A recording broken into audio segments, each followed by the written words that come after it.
Friends, कभी कभी आसपास की चीज़ें भी हमें बहुत कुछ चीज़ें सिखा जाती हैं। जैसे अब कोहरे को ही ले लीजिए। कोहरे में हमें कुछ दिखाई नहीं देता, लेकिन फिर भी हम आगे जाते रहते हैं तो रास्ता अपने आप साफ होते जाता है। तो ठीक उसी तरीके से लाइफ में भी जब कोई चीज़ें आपको समझ में ना आए तो बस मोमेंटम बनाए रखिए, कंसिस्टेंसी, और धीरे धीरे चलते जाइए। आपको रास्ता खुद ब खुद दिखने लग जाएगा।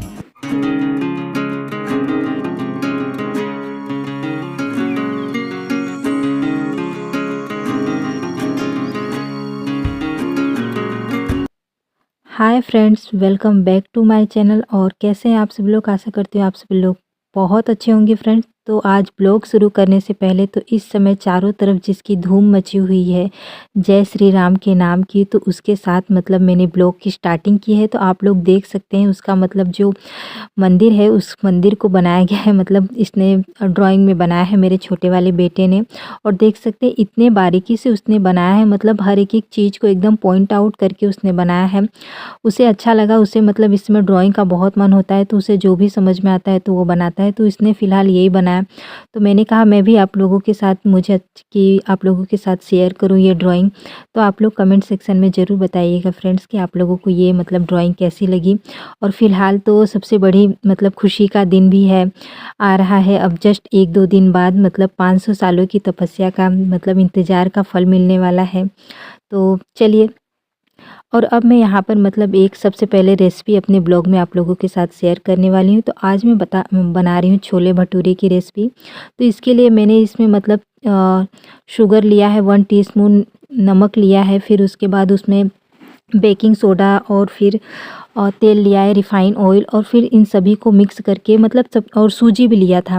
मतलब 4 से 5 चीज़ें लेकर मैं अच्छे तरीके से जैसे नरम आटा गूँथते हैं, सबसे पहले मैं वैसे ही गूँथ लूँगी। और मैदा लिया है, मैदे का आटा लिया है, गेहूँ नहीं लिया इसमें फ़िलहाल आज मैंने। मतलब वैसे तो फिर कभी बनाती हूँ तो दोनों मिक्स करके बनाती हूँ, लेकिन आज फ़िलहाल मैंने सिर्फ मैदा लिया है। और चीनी, नमक, सूजी, मतलब एक-एक मतलब चम्मच उतना भर-भर के, और सोडा, यही सब कुछ लिया था। और वो फिर नरम सा आटा गूँथ लिया था। और उसके बाद अब मैं यहाँ छोले की तैयारी कर दे रही हूँ। तो छोले बनाने के लिए मतलब ये काबुली चने वाले छोले मैंने आज नहीं बनाए थे, क्योंकि फ़िलहाल वो मेरे पास अवेलेबल नहीं थे। मैंने आप लोगों को पहले ब्लॉग में आप लोगों को दिखाया था कि वो मैंने सुबह के टाइम मतलब सोक करके रखा था, तो मैंने आप लोगों से कहा भी था। तो वही आज मैं तो मैंने कहा चलो इसी के छोले भटूरे बनाते हैं, मतलब छोले बना लेते हैं। तो यहाँ पर सिंपल मैंने प्याज का तड़का देकर, जीरा और हींग से तड़का देकर, फिर जो मैंने पेस्ट मतलब अदरक लहसुन प्याज का पेस्ट, जो आप लोगों ने पेस्ट देखा होगा, जो मैंने मतलब चटनी अरे पेस्ट बनाया था ग्रीन वाला, वही पेस्ट, और फिर प्याज थोड़े से ग्राइंड किए थे, और वही। और फिर इसमें जाएंगे बेसिक से मसाले, मतलब हल्दी पाउडर, धनिया पाउडर, सब्जी मसाला और गरम मसाला, यही सब थोड़े थोड़े मसाले डालकर मतलब मैंने बनाए थे। वैसे तो छोले में मतलब कुकर में भी बना लेती हूँ, लेकिन मैंने कुकर में इसलिए नहीं बनाया था फ्रेंड्स, क्योंकि मैंने कहा मैं 2 इन 1 काम करने वाली थी। कभी कभी किचन में ये सारे काम भी करने पड़ते हैं, क्योंकि मुझे मतलब कि शाम के स्नैक्स को गरम-गरम देना था। तो मैंने कहा कुछ थोड़े बहुत मैं ऐसे ही गरम करके बना दूँगी, नहीं तो उसमें बना के रखती तो हो सकता था ठंडे हो जाते। तो मैंने कहा इस तरीके से बनाऊँगी तो और भी टेस्टी और यम्मी बनेगा। और फिर उसके बाद मैं दे दूँगी, मतलब एक बार ऐसे ही खाने के लिए छोले ऐसे, और फिर शाम के समय जब भटूरे बनाऊँगी तो छोले भटूरे के साथ भी हो जाएँगे। और फिर मैं यहाँ पर लास्ट में मतलब कि गरम मसाला डाल रही हूँ, तो उससे भी टेस्ट अच्छा हो जाता है। और फिर मैंने चॉप किए हुए इसमें टमाटर भी डाले थे। तो अब मैं इसको ढक के मतलब 10 से, वैसे उबाल लिए थे तो इसमें ज़्यादा टाइम नहीं लगता, आपको सिर्फ मुश्किल से 10-15 मिनट में ये रेडी हो जाता है। तो अब यहाँ पर ये अच्छी तरीके से बन चुका है। उसके बाद मैं यहाँ पर ग्रीन मतलब हरी धनिया से इसको मतलब गार्निश कर दूंगी, और ये टेस्टी से छोले बनकर रेडी हो जाएंगे। और भटूरे के लिए मैंने आप लोगों के साथ बता ही दिया क्या क्या लिए थे। मैंने मतलब कि आधा किलो से थोड़ा कम मैदा लिया था, और नमक, चीनी, सूजी, और चमचे भर के बेकिंग सोडा, दही, और यही सब मतलब लेकर, और रिफाइंड ऑयल, इन सभी को मिक्स करके नरम आटा नरम आटा गूँथ लिया था।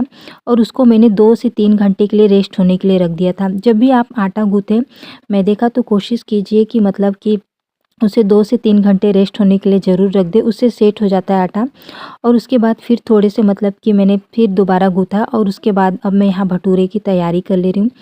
मैदे के वो बनाने में सबसे डिफ़िकल्टी ये होती है ना कि उसे गूँथने में भी बहुत ज़्यादा मेहनत लगती है और उसे बनाने में भी मेहनत लगती है, क्योंकि वो मतलब उतना जल्दी वो नहीं होता स्ट्रेच, मतलब जल्दी-जल्दी मतलब आप बनाते रहो तो उतना आसान नहीं होता, मतलब गेहूँ के आटे की तरह, इसलिए थोड़ा डिफ़िकल्ट लगता है। तो अब मैं यहाँ भटूरे को यहाँ पर वैसे उतने मतलब कि अच्छे और फिर उसके बाद आप लोगों को पतला-पतला बेल लेना है। मैं उतना पतला नहीं कर पाई थी आप लोगों ने फ़िलहाल, लेकिन फिर भी टेस्ट में बहुत अच्छे बने थे। मैं उतनी एक्सपर्ट नहीं हूँ इन सब चीज़ों के मामले में, फिर भी लेकिन कोशिश करती हूँ तो बन जाते हैं। और वैसे भी आप लोग ये जान लीजिए कि हम एक्सपर्ट ना हो या हो ना हो, ये कोई उतना मैटर नहीं लगता, बस दिल से और मन से भोजन बनना चाहिए। अ, ये बच्चों की फ़रमाइश थी, 2-3 दिनों से आ रही थी।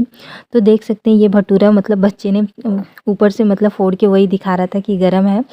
तो वही मैं कह रही थी, हम अपने बच्चों के लिए तो ज़रूर ही परफ़ेक्ट होते हैं। हम भले वैसे ना हो तो क्या हुआ। तो अब यहाँ पर इसी तरीके से मैं भटूरे वो रेडी कर लूँगी। और मेरा मतलब ये 18th जैन का जो ब्लॉग है, मतलब शाम के डिनर की, मतलब रात के डिनर में, मतलब यही मैंने बनाया था और आप लोगों के साथ शेयर किया। तो आप लोगों को ज़रूर बताना कमेंट सेक्शन में कि आप लोगों को ये छोले भटूरे वाली रेसिपी कैसी लगी। तो लास्ट में ऐसे ही सब मतलब फूलते जा रहे थे और टेस्ट में मतलब कि बहुत ही टेस्टी और यम्मी बने थे। आप लोग भी कभी, वही मैंने कहा कि आए ना आए बस इतना कोशिश कीजिए, दिल से और मन से बनाइए। आप उतने परफेक्ट तो नहीं हो सकते, मतलब कोई भी परफेक्ट नहीं है, लेकिन परफेक्ट बनने की कोशिश ज़रूर कर सकते हैं। बस फैमिली खुश रहे तो हम भी खुश हैं। तो वही अब यहाँ पर सर्विंग का काम हो रहा है, मैंने यहाँ पर निकाल दिए हैं। उसके बाद बच्चों ने अपने लिए प्याज वगैरह और फिर नींबू लिए थे, वो लोग अपना वो कर लेंगे, क्योंकि मैं एक तरफ बना रही थी और एक तरफ मेरा सर्विंग का काम भी चालू था। लेकिन बड़ा वाला बेटा अपना जो था ये सब काम वो खुद कर लेता है। तो यहाँ पर अब मैं लास्ट वाली उतर रही थी, वही मैंने शेयर किया आप लोगों के साथ।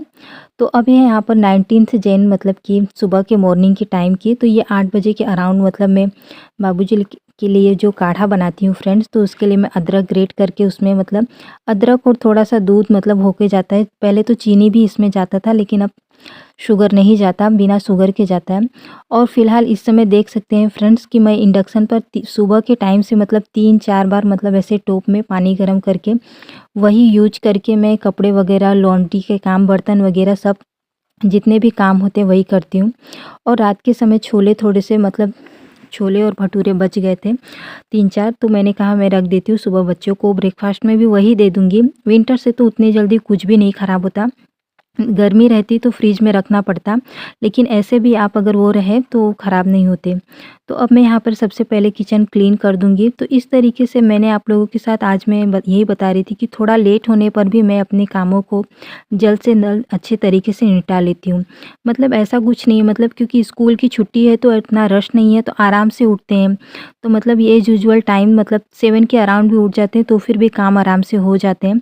तो यहाँ पर बाबूजी के लिए काढ़ा भेजकर उसके बाद मैं मॉर्निंग की टी की मतलब तैयारी कर ले रही हूँ। तो अब ये समझ लीजिए ये तीसरी बार की चाय बन रही है और आराम-आराम से मतलब हो भी जाता है, क्योंकि एक काम स्किप हुआ रहता है, मतलब सुबह के मॉर्निंग के टिफ़िन वाला काम, तो उसके लिए 1 घंटा हम लोगों को थोड़ा रेस्ट मिल जाता है। और ये फ़िलहाल तो समझ लीजिए कि इस समय सभी के घरों में जहाँ छुट्टी होती होगी विंटर्स के, उससे तो यही काम होता होगा कि मतलब थोड़ा लेट ही उठते होंगे सब लोग, विंटर्स एन्जॉय करते होंगे। और विंटर्स ठंडी तो बहुत ज़्यादा पड़ रही है फ़िलहाल इस समय, तो इस समय चाय ही सबसे अमृत का रोल प्ले कर रही है। तो चाय हो चुकी है और मैंने लंच की भी तैयारी इसी समय कर ली थी, लाइन था तो मैंने दाल चढ़ा दी थी। और उसके बाद मैं यहाँ पर जो आंवले के मुरब्बे आप लोगों के साथ रेसिपी शेयर की थी, तो वही मैं निकाल दे रही हूँ, एक छोटे वाले के लिए और एक अपने लिए। बड़ा वाला नहीं खाता। ये जो मुरब्बा मैंने बनाया था वो मैंने अपने छोटे वाले बेटे की डिमांड पर ही बनाया था। उस समय तो जब बनाया था तो बहुत ज़्यादा कड़वा लग रहा था, लेकिन 5-6 दिनों बाद बहुत अच्छा लग रहा था। उसके बाद यहाँ पर मैं गर्म पानी में ही मतलब वो करके सब बर्तन वगैरह जो हुए थे सुबह से वो सब वॉश कर ले रही हूँ फ्रेंड। और इस समय फ़िलहाल अगर रियलिटी बता दूँ फ्रेंड्स, तो ठंडे पानी में हाथ डालने की हिम्मत तो मेरी थोड़ी सी भी नहीं पड़ रही है। अगर इसमें से कोई भी, अगर मेरे फ्रेंड्स मतलब जो भी व्यूअर्स हैं, अगर उनके ठंडे पानी में हाथ डालने की हिम्मत पड़ रही है फ्रेंड्स, तो सबसे बड़ी बात कि वो बहुत बड़ा काम कर रहे हैं और बहुत महान है। उनको मेरी तरफ से भाई थैंक यू, मतलब कि क्या कहा जाए, बोल ही नहीं सकते। तो वही मैं गर्म पानी में से इसीलिए मैं ऐसे धो रही हूँ, मैं उस टंकी के पानी को यूज ही नहीं कर रही हूँ। और अभी जो मैं यूज कर रही हूँ ना, तो वो मुझे मजबूरी में यूज करना पड़ा क्योंकि पानी ख़त्म हो चुका था। तो मैंने कहा इतना देर वेट करूँगी तो कोई वो नहीं, तो मैंने कहा चलो कोई नहीं, कर लेते हैं। उसके बाद फिर तुरंत गर्म पानी में थोड़ा-सा गर्म करेंगे पानी, उसमें हाथ डाल लेंगे। क्योंकि ठंडे पानी में हाथ डालने का मतलब इस समय हाथ एकदम जैसे सुन्न हो जाता है, जैसे उसमें जान ही नहीं रह जाती। तो आप लोग बताइएगा कि कौन-कौन ये मतलब इतना बड़ा मतलब कि जोखिम उठा रहा है कि मतलब ठंडे पानी में हाथ डालकर मतलब ठंडे पानी का यूज़ करके काम कर रहे हैं। तो दाल मेरी फ़िलहाल हो चुकी है और अब मैं यहाँ पर चावल चढ़ा दूँगी। तो मैंने रोटी नहीं बनाई थी, दाल, चावल और सब्ज़ी ही बनाई थी। और उसके बाद क्लीनिंग का काम मतलब जो था मतलब वो किया था और फिर यहाँ पर ऑर्गेनाइजिंग का काम कर रही हूँ। और फ़िलहाल तो ये समझ लीजिए ना फ्रेंड्स, इन सारे कामों में सिर्फ़ एक ही काम छूट रहा है, मोपिंग वाला। और मोपिंग वाला काम भी इसलिए छूट रहा है क्योंकि फ़िलहाल फ्रेंड्स मोपिंग करने का मतलब यही है कि बहुत ज़्यादा शीत मतलब ज़मीन पर लगने लगी है और सीलन जैसी हो जाती है, इसलिए। तो ये सारे काम करने के बाद मुझे एक जगह पार्ट की क्लीनिंग करनी थी, अपने किचन के साइड की विंडो की। तो मैंने कहा मैं इसे क्लीन कर दूँगी। तो यहाँ पर ये सब ऑर्गेनाइज़ करके रखने के बाद, ये सारे काम करने के बाद मैं यहाँ पर ये क्लीन करने के लिए आ गई थी। यहाँ पर क्लीन करना बहुत ज़्यादा आसान नहीं लगता, लेकिन मैंने कहा कि नहीं, अब मैं इसे क्लीन कर देती हूँ और सामने वाले जो वो थे उसे हटा देती हूँ वहाँ से। तो वही मैं क्लीन करके यहाँ पर हटा दे रही हूँ। और उसके बाद फिर मैंने सारी चीज़ों को, गमलों को वहाँ पर रख दिया था कि उसमें अगर कुछ मतलब बीज वगैरह तुलसी के मुझे डालने थे, तो मैंने कहे थे कुछ दिन बाद, 2-3 दिनों बाद मैं डाल दूँगी। और चिड़ियों के लिए मैंने पानी और वो रख दिए थे। तो अब मैं यहाँ पर ये क्लीन कर दे रही हूँ।